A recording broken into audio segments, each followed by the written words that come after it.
6 जून 2026 म्हणजे आजचा दिवस. मंडळी, आजची तारीख लक्षात ठेवा, कारण आजचा दिवस विशेष आहे.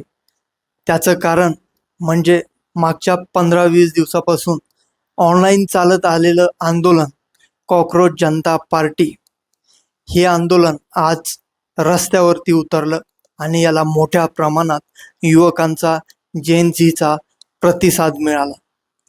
प्रथमच भारतामध्ये एका मंत्र्याचा राजीनामा मागण्यासाठी education minister of India Dharmendra Pradhan यांचा राजीनामा मागण्यासाठी इतक्या मोठ्या प्रमाणात युवक रस्त्यावर आला होता. युवक जे होते आंदोलनामध्ये सहभागी झालेले, त्यांचा संताप त्यांच्या चेहऱ्यावरती दिसून येत होता. मंडळी, हे आंदोलन अभिजित दिपके हे जे संभाजीनगरचे आहेत, महाराष्ट्रातील तरुण आहे, यांनी मोठ्या प्रमाणात त्यांना प्रतिसाद मिळतोय. आता हे आंदोलन सुरू कसं झालं काय हे सर्वांना माहितीच आहे. सूर्यकांत यांनी जर थोडंसं त्यांच्या जिभेचा तोल सांभाळला असता आणि युवकांना पॅरासाइट्स किंवा बेरोजगारांना कॉकरोच वगैरे म्हटलं नसतं, थोडीशी जीभ आणि भाषा सांभाळली असती, तर हे आंदोलन उभं राहिलं नसतं. ते युवकांना कॉकरोच म्हणाले, चीफ जस्टिस ऑफ इंडिया सूर्यकांतजी, आणि हे आंदोलन ऑनलाईन सुरू झालं. ते सगळं अभिजित दिपके यांनी कशी सुरुवात केली हे आपणास ठाऊकच आहे. त्याच्यावरती जास्त वेळ न घालवता आज ज्या गोष्टी महत्त्वाच्या घडामोडी या आंदोलनाच्या संदर्भात झाल्या त्याच्यावरती आपण बोलूया. प्रथम तर 3 जून रोजी एक पत्रकार परिषद कॉकरोच पार्टीचे जे प्रवक्ते होते त्यांनी घेतली. पत्रकार परिषदेत त्यांनी 6 जूनच्या तारखेला अभिजित दिपके हे USA वरून येतील आणि आंदोलनामध्ये सहभागी होईल प्रत्यक्षरित्या. ऑफलाईन हे आंदोलन सुरू होणार आहे त्यांनी 3 तारखेला सांगून टाकलं होतं. त्या पद्धतीने प्लॅन त्यांचा एक्झिक्यूट झाला. अभिजित दिपके हे दिल्लीला सकाळी पोहोचले. त्याच्यामध्ये हजारो तरुण या आंदोलनामध्ये सहभागी होण्यासाठी आलेले होते, भारतातून अनेक कोपऱ्यातून. तर त्यांच्या सर्वांच्या मनात एक संताप होता शिक्षण मंत्री धर्मेंद्र प्रधान यांच्याबद्दल. तर मंडळी, अभिजित दिपके यांनी अगोदर पोलिसाची परमिशन मागितली, त्यांच्या टीमनी परमिशन मागितली की बाबा आम्हाला जंतर मंतरच्या परिसरात आंदोलन करण्यासाठी परवानगी द्या. तर पोलिसांनी जेव्हा अभिजित दिपके एअरपोर्टवरती पोहोचले तेव्हा त्यांना जवळपास 45 मिनिट थांबून ठेवलं, कारण बाहेर क्राऊड जो आलेला होता, गर्दी, ती क्राऊड त्यांना मॅनेज होत नव्हती. त्याच्यामुळे सांगितलं की कृपया तुम्ही थोडा वेळ आतमध्ये थांबा. म्हणजे याच्याहून हे दिसतं की परमिशन त्यांनी लगेच देऊन टाकली होती पोलिसांनी आंदोलनासाठी जंतर मंतर परिसरात, आणि क्राऊड मॅनेज होत नव्हता म्हणून पोलिसांनी त्यांना आत ठेवलं. साहजिकच त्यांना काही प्रश्न वगैरे विचारण्यात आलेले असतील, पण त्या गोष्टी अजून बाहेर आलेल्या नाहीये. त्याच्यानंतर दिपके एकदम फिल्मी हिरो सारखे, एका सुपरस्टार सारखे हातामध्ये डॉक्टर बाबासाहेब आंबेडकर यांची बायोग्राफी घेऊन, कॅप घालून, एक जॅकेट, टी शर्ट आणि एकदम हिरो सारखं स्टाईलमध्ये त्यांनी एंट्री घेऊन एअरपोर्टच्या बाहेर ते आले. तेव्हा त्यांचे सहकारी आशुतोष रांका हे जे प्रवक्ते आहेत, स्पोक्स पर्सन त्यांचे जनता पार्टीचे, ते आले. त्यांच्यासोबत त्यांनी वार्तालाप केली. गाडीमध्ये बसून ते सरळ जंतर मंतर या ठिकाणी पोहोचले आणि तिथं एक छोटंसं स्टेज होतं, तिथं ते जाऊन दिपके पोहोचले आणि त्यांनी भाषणाला सुरुवात केली. साहजिकच त्यांचा मुद्दा आहे की CBSE घोटाळा प्रकरणी आणि नीट प्रकरण फुटी या प्रकरणात त्यांनी राजीनामा मागितला शिक्षण मंत्र्याचा. तर ही पहिली मागणी होती. त्याच्यानंतर त्यांनी सध्या राजकीय परिस्थिती, भारतातील धर्मवाद, भाजपाने जसं मागच्या 10-12 वर्षापासून धार्मिक वातावरण करून जे राजकारण चालवलं आहे त्याच्यावरती प्रश्न त्यांनी उचलले, त्याच्यावरती भाषण केलं. आणि दिपके म्हणाले की धर्माचं राजकारण करून नोकऱ्या मिळत नाही. अशा पद्धतीचे त्यांनी मुद्दे त्यांच्या भाषणात मांडले. युवक मोठ्या प्रमाणात प्रचंड उत्साही होता त्यांना ऐकण्यासाठी. बऱ्याचशा रील व्हायरल होत होत्या की नेमकं आंदोलनामध्ये काय चाललंय. रील्स अपलोड केल्या 10-5 मिनिटामध्ये त्याला लाखो व्ह्यूज येत होते. तर याच्याहून दिसत होतं की एक पब्लिक रिलेशनचं काम पण जे आहे एक नॅचरली ऑर्गॅनिक पद्धतीने खूप छान पद्धतीने झालेलं आहे.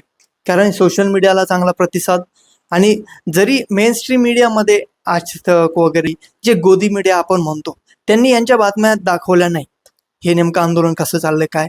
पण जो फ्री स्पेस आहे आपण जे म्हणतो, जसं सोशल मीडिया, काही युट्यूबर्स आहे, काल ध्रुव राठेंनी सुद्धा आंदोलनाच्या संबंधित एक व्हिडिओ बनवून टाकला होता, तर एक सोशल मीडियाला चांगला प्रतिसाद मिळाला.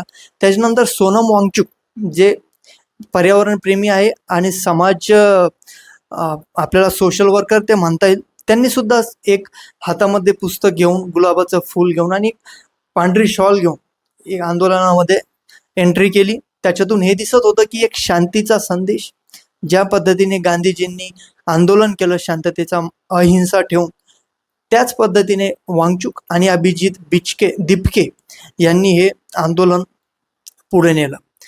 एकंदरीतच युवकांचा आक्रोश या आंदोलनातून आपल्याला बघायला मिळाला.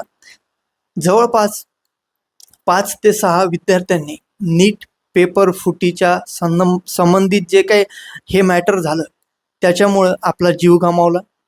हे येताच अभिजित दिपके एअरपोर्टहून जेव्हा आले तेव्हा मीडियासमोर त्यांनी ऑटोबायोग्राफी जे पुस्तक होतं आंबेडकरांचं ते घेऊन ते सांगत होते की भारताचे शिक्षण मंत्री यांनी राजीनामा द्यावा, 5 ते 6 मुलांनी आपलं जीवन संपवलं या नीटच्या मॅटरमध्ये, हे त्यांनी येता सांगितलं. तर या दरम्यान आंदोलनामध्ये जरी बरेचसे मोठे लोक येऊ शकले नाही प्रत्यक्षरित्या, पण बाहेरून जसे फिल्म मेकर अनुराग कश्यप, त्याच्यानंतर प्रकाश राज, असे बॉलिवूडचे पण मोठे सितारे यांनी त्याला सपोर्ट दिला. ध्रुव राठी यांनी सपोर्ट केला.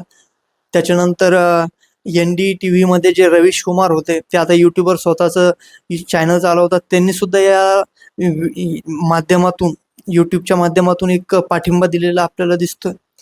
तर एकंदरीतच भारताच्या युवकांमध्ये असंतोष आहे आणि हे आंदोलनातून दिसलं. तर याच्यामध्ये आता येणाऱ्या काळात धर्मेंद्र प्रधान जे एज्युकेशन मिनिस्टर आहेत ते रिस्पॉन्सिबिलिटी घेतेन का, की बाबा खरंच या आपल्या एज्युकेशन मिनिस्ट्रीच्या काळात नीट पेपर फुटी झाली, विद्यार्थ्यांनी आपला जीव गमावला, आणि याची मी कबुली घेतो, रिस्पॉन्सिबिलिटी घेतो, माफी मागतो आणि राजीनामा देतो. इतकं मोठं मन ते दाखवतील का, हे तर मला फक्त कल्पना वाटतंय. ते राजीनामा देतील का हा सुद्धा मोठा प्रश्न आहे. आणि येणाऱ्या काळात हे आंदोलन कुठे जाईल, कशा पद्धतीने पुढे याला BJP अटॅक करेल, डिस्ट्रॅक्शन आणण्यासाठी, याला पूर्ण फ्लॉप करण्यासाठी BJP 100% प्रयत्न करणार आहे. अशा परिस्थितीमध्ये मित्रांनो, तुम्हाला काय वाटतं की education minister of India Dharmendra Pradhan यांनी राजीनामा द्यायला पाहिजे का, हे सगळे प्रश्न आहे. आणि हे फक्त युवकांचं नीटच्या संबंधित झालेलं हे आंदोलन आहे. मुख्य मुद्दा नीट पेपर फुटीचा होता, पण तसं बघायला जर गेलं तर भारतामध्ये अनेक गोष्टी आहेत ज्याच्यावरती आपण प्रश्न उभा करू शकतो, मांडू शकतो. वाढती महागाई, बेरोजगार फिरताय रस्त्याने इकडं तिकडं, कामं नाही आहे कोणाकडे, खिशातून नुसता इतका टॅक्स चाललाय, फॅसिलिटी भेटत नाहीये, सगळा नुसता तमाशा टंग टंग अशा पद्धतीने सुरू आहे इंडियामध्ये. एकंदरीतच भारताच्या सर्वच परिस्थितीवरती कोणीतरी प्रश्न विचारणं गरजेचं आहे. आता राहुल गांधी विरोधी पक्षनेते आहेत, पण त्यांच्याकडून तितक्या इफेक्टिव्हली काम होतंय का हा एक प्रश्न आहे. राहुल गांधी सामान्यांचे प्रश्न सोडवण्यास तत्पर आहे का, हा एक प्रश्न नेहमीच घोंगावत असतो. त्याच्यानंतर आता ह्या कॉक्रोच जनता पार्टीने जे काम केलंय ह्या युवकांनी, त्यांना एक आपल्याला काय म्हणता येईल, एक शुभेच्छा तरी देता येईल. कारण यार त्यांनी हिंमत दाखवली आहे. कोणीतरी एक अभ्यासाचा सहारा घेऊन, एज्युकेशनचा सहारा घेऊन लढण्यासाठी पुस्तकाला आपलं हत्यार बनवून आंदोलन करत आहे एक शांततेच्या मार्गाने, ही फार मोठी गोष्ट आहे. आणि एकंदरीतच शिक्षण संस्था जी आहे, एज्युकेशन सिस्टम जे आहे इंडियाचं, त्याच्यामध्ये सुधारणा व्हायला पाहिजे. आपण बघू शकता की काय हाल आहे खेड्यापाड्यात. शाळेमध्ये शिक्षक नाही शिकवायला. 7वी पर्यंत शाळा असतात, त्याच्यामध्ये 2 शिक्षक शिकवतात. ते शिक्षक लोक मुलांकडून पाय चेपून घेतात, रील्स बनवतात, टाइमपास करतात. याच्यातून जर बघायला गेलं तर शिक्षण म्हणजे कचरा झालेला आहे. जे कोणी पैसे खर्चून इंग्लिश मिडियमला प्रायव्हेट स्कूलमध्ये आपल्या लेकरा बाळांना टाकतात, त्यांना थोडंसं भेटतं ठीकठाक. पण खेड्यापाड्यात मोलमजुरी करणाऱ्या लोकांच्या मुलांना शिक्षण कधी भेटणार आहे? अवघड आहे. तर त्याच्यामुळे हे प्रश्न उभा राहणं गरजेचं आहे आणि महत्वाचं आहे. एकंदरीतच आता कॉक्रोच जनता पार्टीचं जे आंदोलन आहे, मी व्हिडिओ शूट करत असताना चालू आहे. आजची तारीख 6 जून 2026. हे आंदोलन कधी थांबतं आजच्या दिवसासाठी? उद्या याच्यावरती काय रिॲक्शन येईल? भाजप याला कसं प्रत्युत्तर देईल? काँग्रेस याला सपोर्ट करेल का? हे अनेक प्रश्न आहे. आणि काँग्रेसने सपोर्ट का करत नाही या आंदोलनाला, हा सुद्धा एक प्रश्न आहे. तर दिपके म्हणाले होते की तुम्ही तुमचा झेंडा जो आहे पक्षाचा बाजूला ठेवा आणि आंदोलनात या. तर हे काँग्रेसकडून सपोर्ट आपल्याला दिसला नाही या आंदोलनाला. हे थोडीशी विचलित बाब आहे. मंडळी, एकंदरीतच तुम्हाला मी एक सांगण्याचा प्रयत्न केला की आज हे जे आंदोलन झालं त्याच्यामध्ये काय काय घडलं आणि ह्याच्यात काय शक्यता असू शकते, उद्या चालून काय होईल. मी मंगेश हुसेन. धन्यवाद.